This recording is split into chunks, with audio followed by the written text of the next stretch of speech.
ഏതായാലും സുന്നത്തോട് കൂടുതൽ യോജിക്കുന്ന മദ്ഹബ് ഇമാം അഹമ്മദിൻ്റെ മദ്ഹബാണ് എന്ന് കാണാൻ സാധിക്കും. ബഗ്ദാദാണ് അദ്ദേഹത്തിൻ്റെ നാട്, അവിടെ അദ്ദേഹം വളർന്നതൊക്കെ.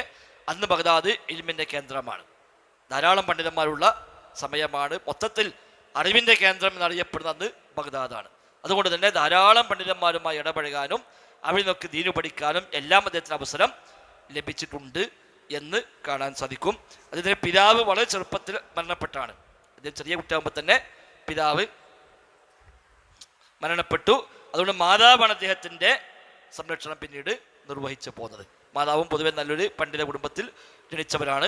അവിടെ ചെറുപ്പത്തിലെ ആ കുട്ടിയെ ദീനു പഠിക്കാൻ വേണ്ടി പറഞ്ഞയക്കുകയും ആ വഴിക്ക് ഉമ്മ അവരെ മാറ്റിവെക്കുകയും ചെയ്തുകൊണ്ട് ചെറിയ പ്രായത്തിൽ തന്നെ ഖുർആൻ ഹിഫ്ളാക്കി.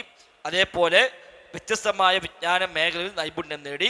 പ്രത്യേകിച്ച് ഹദീസ് അദ്ദേഹം ധാരാളമായി പഠിക്കാൻ ശ്രമിക്കുകയും അതേപോലെ സൂക്ഷ്മത, തഖ്വ, അതേപോലെ ഇബാദത്ത്, അതിലൊക്കെ ചെറിയ പ്രായം മുതൽ തന്നെ അദ്ദേഹം വലിയ മാതൃകായോഗ്യനായി മാറുകയുമുണ്ടായി എന്ന് കാണാൻ സാധിക്കും. അന്നത്തെ ഏറ്റവും പ്രഗത്ഭരായ വലിയ വലിയ പണ്ഡിതന്മാരൊക്കെ ഇമാം അഹമ്മദിൻ്റെ ഉസ്താദുമാരാണ്. അതേപോലെ ശിഷ്യന്മാരായിട്ടും വളരെ പ്രഗത്ഭരായ പണ്ഡിതന്മാർ ധാരാളം ഉണ്ട്.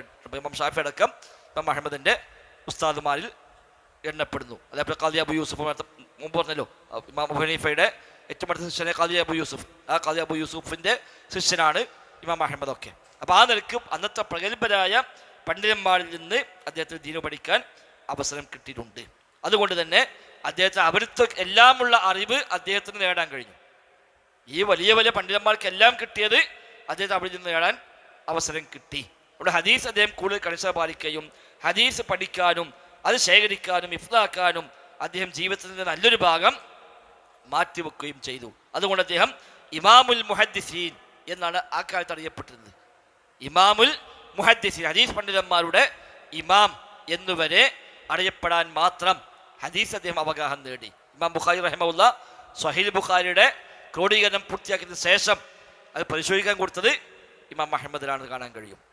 ഇമാം ബുഖാരി സ്വഹീഹ് ബുഖാരി ക്രോഡീകരിച്ചിട്ട് അദ്ദേഹത്തിൻ്റെ എല്ലാ പഠനവും അദ്ദേഹത്തെ എല്ലാ പരിശോധനയും കഴിഞ്ഞതിന് ശേഷം ഒരു അവസാനഘട്ട പരിശോധനയ്ക്ക് വേണ്ടി ഇമാം അഹമ്മദിനാണ് ഇമാം ബുഖാരി സമർപ്പിച്ചത്. ഇമാം അഹമ്മദ് 4 ഹദീസിൽ ഒരു ചെറിയ സംശയം ചോദിച്ചു ഇമാം ബുഖാരിയോട്. ഹദീസ് കുഴപ്പമുണ്ടെന്നല്ല, പ്രശ്നമുണ്ടെന്നല്ല. 4 ഹദീസ് ഇമാം ബുഖാരി ഈ കിതാബിൽ ചേർത്തതിനെ പറ്റി ഇമാം അഹമ്മദ് ചില നിർദ്ദേശങ്ങൾ ഇമാം ബുഖാരി ചോദിച്ചു. ഇമാം അഹമ്മദ് ചോദിച്ചു എന്ന കാരണത്താൽ ആ 4 ഹദീസ് ഇമാം ബുഖാരി ആ കിതാബിൽ ഒഴിവാക്കി. ഇമാം അഹമ്മദ് ചോദിച്ചല്ലോ, അതുകൊണ്ട് ഞാൻ ഈ കിതാബിൽ വേണ്ട എന്ന നിലയ്ക്ക് അതും കൂടി ആ കിതാബിൽ അദ്ദേഹം ഒഴിവാക്കി. അത്രയും സൂക്ഷ്മമായ പഠനം നടത്തപ്പെട്ട ഗ്രന്ഥമാണ് ഇമാം ബുഖാരിയുടെ സ്വഹീഹ് ബുഖാരി. അവിടെ നിന്ന് ഇതൊന്നും കർമ്മശാസ്ത്രത്തിൽ ഷാഫിയാണ്. അപ്പോൾ അതുകൊണ്ട് എല്ലാവരുടെയും വിജ്ഞാനങ്ങൾ അദ്ദേഹത്തിന് ഒരുമിച്ച് കിട്ടാൻ അവസരം ലഭിച്ചിട്ടുണ്ട്. അതുകൊണ്ടാണ് അന്നത്തെ പണ്ഡിതന്മാർ അദ്ദേഹത്തെ കുറിച്ച് പറഞ്ഞു കാണാൻ റഅയ്തു അഹ്മദ, പ്രഗത്ഭനായ പണ്ഡിറ്റ് ഇബ്രാഹിം അൽ ഹറബി പറയാണ്, റഅയ്തു അഹ്മദ, ഇമാം അഹ്മദിനെ ഞാൻ കണ്ടു. കഅന്ന അല്ലാഹ ഖദ് ജമഅ ലഹു ഇൽമൽ അവ്വലീന വൽ ആഖിരീൻ, ആദ്യകാലക്കാരുടെയും പിൽക്കാലക്കാരുടെയും അറിവുകൾ എല്ലാം അല്ലാഹു തആല അദ്ദേഹത്തിന് ഒരുമിച്ച് കൂട്ടിയതായിട്ടാണ് എനിക്ക് തോന്നിയത്. അന്ന് പിൽക്കാലക്കാർ അന്നത്തെ ഇമാം അഹ്മദിന്റെ കാലത്തുള്ളവര്, ആദ്യകാലക്കാര് സ്വഹാബത്തും താബഈങ്ങളും, അന്ന് പതയുള്ളൂല്ലോ, ആകെ 200 കൊല്ലത്തുള്ളൂ.